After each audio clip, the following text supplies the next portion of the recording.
বাংলাদেশে সম্মিলিত সনাতনী জাগরণ জোটের নেতা চিন্ময় কৃষ্ণ দাস গ্রেপ্তারের পর গত কয়েকদিন ধরেই প্রতিবেশী দেশ ভারত ডেপুটেশন জমা, মিছিল, মিটিং, কুশপত্তলিকা দাহসহ নানা ধরনের বিক্ষোভের ঘটনা ঘটেছে। এর রেশ ধরেই সোমবার হঠাৎই আগরতলায় বাংলাদেশের সহকারী হাইকমিশনে হামলা, ভাঙচুর এবং পতাকা নামিয়ে ছিঁড়ে ফেলার ঘটনা ঘটেছে। এছাড়া বাংলাদেশের পোড়া পতাকার ভিডিও ছড়িয়ে পড়েছে বিভিন্ন গণমাধ্যম ও সামাজিক যোগাযোগ মাধ্যমে।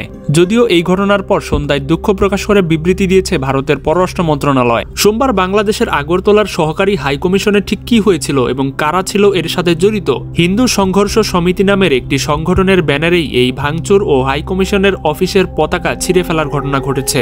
একই দিনে ভারতের কোচবিহারে বিক্ষোভ হয়েছে এবং বাংলাদেশের অন্তর্বর্তীকালীন সরকারের প্রধান উপদেষ্টার কুশপত্তলিকা দাহসহ সনাতনী হিন্দু মঞ্চ নামে একটি সংগঠন এই বিক্ষোভ সমাবেশ তৈরি করেছিল। পেট্রোপোল বন্দরে বিক্ষোভ সমাবেশ করেছিল বিজেপির নেতাকর্মীরা। রাতে এক বিবৃতিতে তীব্র ক্ষোভ জানিয়ে বাংলাদেশের পররাষ্ট্র মন্ত্রণালয় বলেছে, আগরতলার ঘটনাটি পূর্ব পরিকল্পিত এবং বিক্ষোভকারীদের হাইকমিশন প্রাঙ্গণে প্রবেশের সুযোগ দেওয়া হয়েছিল। এরই ধারাবাহিকতায় সোমবার ভারতের ত্রিপুরা রাজ্যের আগরতলায় বাংলাদেশের সহকারী হাইকমিশন কার্যালয়েও ডেপুটেশন জমা দেওয়ার কথা ছিল হিন্দু সংঘর্ষ সমিতি নামের ভারতের একটি সংগঠনের। পরে সেখানে ওই সংগঠনের একটি প্রতিনিধি বাংলাদেশের সহকারী হাইকমিশন কার্যালয়ের ভেতরে ঢুকে যায় ডেপুটেশন জমা দিতে। প্রতিনিধি দলটি যখন ডেপুটি হাইকমিশনারের ভেতরে ঢুকে তখন কিছুক্ষণ পরই আগরতলার হাইকমিশনের কার্যালয়ের বাইরে ওই সংগঠনের অনেকেই স্লোগান দিচ্ছিল। হাইকমিশনের কার্যালয়ের ভেতরে ঠিক কি হয়েছিল, সেখানকার একজন কর্মকর্তা ঘটনাটি ঠিক কিভাবে ঘটেছিল তার পূর্ণ বর্ণনা তুলে ধরেন।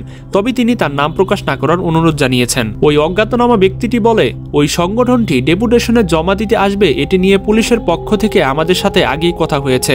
পুলিশ আমাদের জানিয়েছে কয়েকজনের একটি টিম ভেতরে এসে প্রতিবাদ লিপি জমা দিবে। তিনি জানান, হিন্দু সংঘর্ষ সমিতির ব্যানারে 5 জন যখন ভেতরে প্রবেশ করলো তখন সংগঠনের আরও যে 150 জন লোক বাইরে দাঁড়িয়েছিল তারা আগরতলা হাইকমিশন কার্যালয়ের গেটের বাইরে উপস্থিত হয়ে যান। ডিপ্লোম্যাটিক বা কূটনৈতিক জোন হওয়ায় এই এলাকায় প্রোটেক্ট করার দায়িত্ব রাজ্য সরকারের পুলিশের দায়িত্ব।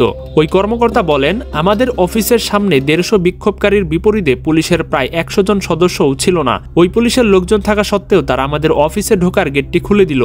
তখন একসঙ্গে 150 মানুষ ভেতরে ঢুকলে পরিস্থিতি কেমন হতে পারে আপনারা ধারণাই করতে পারছেন। তবে এই বিষয়ে হিন্দু সংঘর্ষ সমিতির কার্যকরী সদস্য বিকে রয় জানিয়েছে, ডেপুটেশন হবার সময় বাইরে কি ঘটনা ঘটেছে তা তারা দেখেনি এবং তারা ডেপুটেশন নিয়ে আসার পর কাউকে অফিসের ভেতরে দেখতে পাননি। বিক্ষোভকারীরা ভেতরে ঢোকার পরই আগরতলার বাংলাদেশ সহকারী হাইকমিশন কার্যালয়ে টাঙানো বাংলাদেশের জাতীয় পতাকা নামিয়ে ছিঁড়ে ফেলার ঘটনা ঘটে। এই ঘটনা বেশ কিছু ভিডিও ধারণ করে সেখানকার গণমাধ্যম কর্মীরা এবং সেগুলো সামাজিক যোগাযোগ মাধ্যমে ছড়িয়ে পড়ে। পতাকা নিয়ে ঠিক কি হয়েছিল এ বিষয়ে তাকে প্রশ্ন করা হলে সেই কর্মকর্তা জানিয়েছে, ওরা ভেতরে ঢোকার পরই পতাকা টানানোর স্ট্যান্ডটি ভেঙে ফেলে। এরপর সেখানে থাকা পতাকা নামিয়ে মিশনের ভেতরেই পতাকাটি ছিঁড়ে ফেলে। এরপর এটা নিয়ে তারা বাইরে চলে যায়। ওই কর্মকর্তার দাবি, বিক্ষোভকারীরা যখন পতাকা ছিঁড়ে ফেলে তখন কিছুক্ষণ পর পুলিশ তাদের তৎপরতা শুরু করে। ম্যাক্সিমাম 10 মিনিট পর তারা ছিল। এরপর পুলিশ কিন্তু তাদের সবাইকে বের করে দেয়। আমরা যেটা পরে জেনেছি, যেটা ভিডিওতে এসেছে, ওরা বাইরে কোথাও সঠিক লোকেশন আমিও জানি না, সেখানে গিয়ে ওরা বাংলাদেশের পতাকা পোড়ায়। তবে পতাকা পোড়ানোর ঘটনা যে সহকারী হাইকমিশনারের ভেতরে ঘটেনি সেটি নিশ্চিত করে বলেছেন বাংলাদেশের হাইকমিশনের ওই কর্মকর্তা।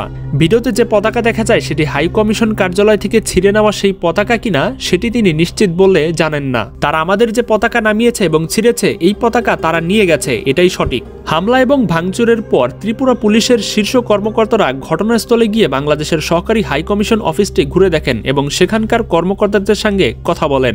ঘটনাটি ঘটার পর আগরতলা সহকারী হাইকমিশনের বাংলাদেশি কর্মকর্তারা বলেছিলেন, তারা তাদের জায়গা থেকে আমাদের কাছে দুঃখ প্রকাশ করেছে, আমাদের খোঁজ খবর নিয়েছে, তারা আমাদের এই বিষয় নিয়ে নিশ্চয়তা দিয়েছে পরবর্তীতে এমন কিছুই হবে না, বলেছিলেন হাইকমিশনের ওই কর্মকর্তা। আমাদের নিরাপত্তা আরও বাড়ানো হবে বলে ভারতের পক্ষ থেকে জানানো হয়েছে। সেখানে লেখা হয়েছে, কোনো অবস্থাতেই কূটনৈতিক সম্পত্তি লক্ষ্যবস্তুতে পরিণত করা উচিত হয়নি। পররাষ্ট্র মন্ত্রণালয়ের বিবৃতিতে বলা হয়, আগরতলায় বাংলাদেশের সহকারী হাইকমিশন ভবনে আজকের অনুপ্রবেশনের ঘটনা গভীরভাবে দুঃখজনক। কোনো অবস্থাতেই কূটনৈতিক এবং কনসুলার সম্পত্তি লক্ষ্যবস্তুতে হওয়া উচিত নয়। বাংলাদেশ হাইকমিশন ও তাদের ডেপুটি সহকারী কমিশনগুলোর মধ্যে ভারত সরকার নিরাপত্তা বাড়ানোর ব্যবস্থা নিয়েছে বলে এতে উল্লেখ করা হয়েছে।